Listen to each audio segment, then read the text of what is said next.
नमस्कार, मैं हूं रवि आजाद। आप देख रहे हैं मेरा ऑफिशियल यूट्यूब चैनल रवि आजाद ऑफिशियल। अभी हम आ चुके हैं रिया डिजिटल रिकॉर्डिंग स्टूडियो जो कि नरकटियागंज में है। आइए इनके ऑनर गोलू राज से मिलते हैं और जानते हैं कि क्या क्या यहाँ पे हो रहा है। गोलू जी बोलिए। नमस्ते, प्रणाम। किशन मनी। आज हमारे बहुत खुशी की बात बा कि हमारे रवि आजाद चैनल से यहाँ तैयारी बनी रवि के प्रणाम बा। और आप लोग जितने भी सिंगर हैं, लोग गाना चाहते हैं प्रस्तुति इसमें आप आके गा सकते हैं। सभी सिंगरों के लिए छठ का त्योहार के लेकर और मैं एक यानी सरस्वती पूजा तक बहुत बढ़िया ऑफर रहेगा और आप लोग आइए और अपना गाना गाइए। अच्छा, अभी जो चुनाव प्रचार बन रहा है उसके बारे में बता दीजिए। अगर कोई बनवाना चाहते हैं तो कैसे यहाँ पे आएंगे और क्या आपका रेट वगैरह लग रहा है ये सब? देखिए भैया, यहाँ पे चुनाव प्रचार अभी तक हम चुनाव प्रचार कर रहे हैं लोग और आप लोग सपोर्ट है, आप लोग का विश्वास है रिया रिकॉर्डिंग स्टूडियो। और इसमें मेरे तमाम सारे सिंगर हैं, मैं सिंगरों का नाम नहीं बता सकता उतना, जितना हम जानते हैं जितना प्रचार में खट रहे हैं लोग उन लोग का। इसमें विवेक राज बनवाल हो गए और उसके बाद मेरे पास रामबली राज हो गए, रामू भैया हो गए, रामू चौबे हो गए और उसके बाद मेरे पास बहुत ही बढ़िया राइटर हैं भूषण कुमार हो गए। अच्छा, गाने का बता दीजिए, मतलब प्रचार कोई बनवाना चाहता है कितना उसका क्या कैसे है? सबसे सस्ता और सबसे अच्छा क्वालिटी से मिलेगा। और आपके नरकटियागंज एड्रेस भी देख लीजिए, शिवगंज पोखरा चौक के बीच में डॉक्टर तबरेज आलम क्लिनिक के बगल में पुष्पांजलि से मात्र 100 कदम पीछे उतर आप आइए, अपना चुनाव प्रचार करवाइए और सबसे बेटर क्वालिटी में। चलिए, थैंक यू। आपको भीतर दिखाते हैं कैसा प्रचार बनता है। Thank you. तो अभी हम स्टूडियो के अंदर आ चुके हैं। हमारे साथ रिकॉर्डिस्ट है संजीव कुमार, तो आइए इनसे जानते हैं। संजीव जी बताइए। नमस्कार, प्रणाम। अभी रिकॉर्डिंग आपका कैसा चल रहा है? अभी क्या चीज़ का रिकॉर्डिंग होने वाला है? आपके कौन कौन सिंगर हैं? रामबली राज, रामू चौबे, सिंगर विवेक राज, अच्छा पटेल। चलिए ठीक है, बिना देर करते हुए इनके सिंगर से मिलाते हैं। बताइए। नमस्कार, प्रणाम। हम भोजपुरी गायक रामबली राज किशन मनी। बहुत खुशी की बात है कि आज भाई गाना नहीं दिए होगा आज प्रचार ही चल रहा है। अभी बहुत रिकॉर्ड हुआ है गाना। अच्छा, हमारे बड़े भैया रामू चौबे जी, कैमरामैन रवि भैया भी आए हुए हैं यहाँ पे।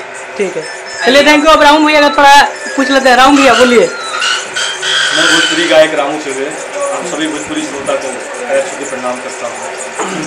अभी इनका ही प्रचार सॉन्ग होने वाला है, हाँ, जो आपको हम दिखाएंगे। अभी लाइव रिकॉर्डिंग होगा तो हम आपको दिखाएंगे। चलिए मिलते हैं फिर।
सोचले रहनी सुनीता देती मोर बाड़ी विदेशी बिजोड़ बाड़ी।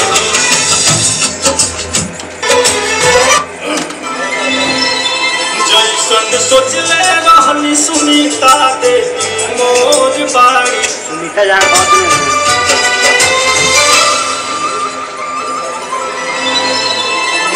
जैसन सोचले रहनी सुनीता देवी मोर बाड़ी विदेशी बिजोड़।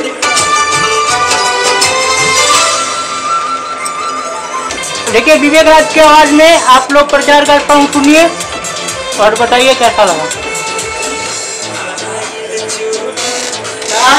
प्यारा दुलार दी जान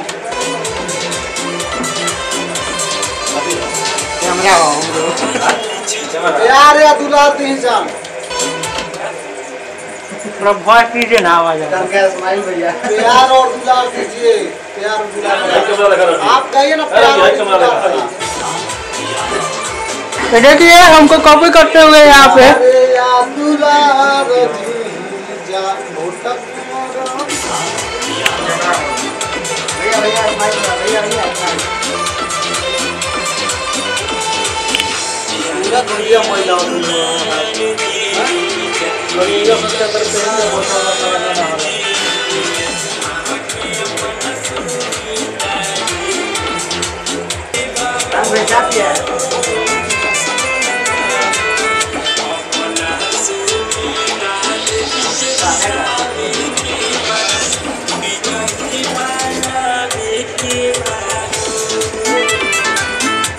पंचायत समिति है जिसको बीडीसी बोलेंगे ना।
हमारा खाली एगो गाना वाना नहीं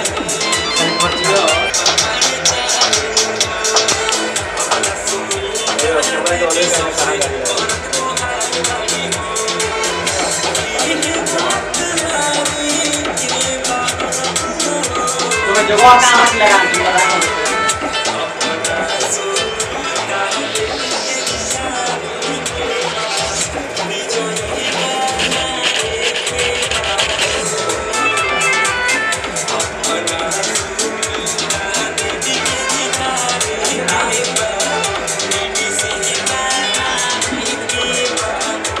लगा इधर आओ लगी गई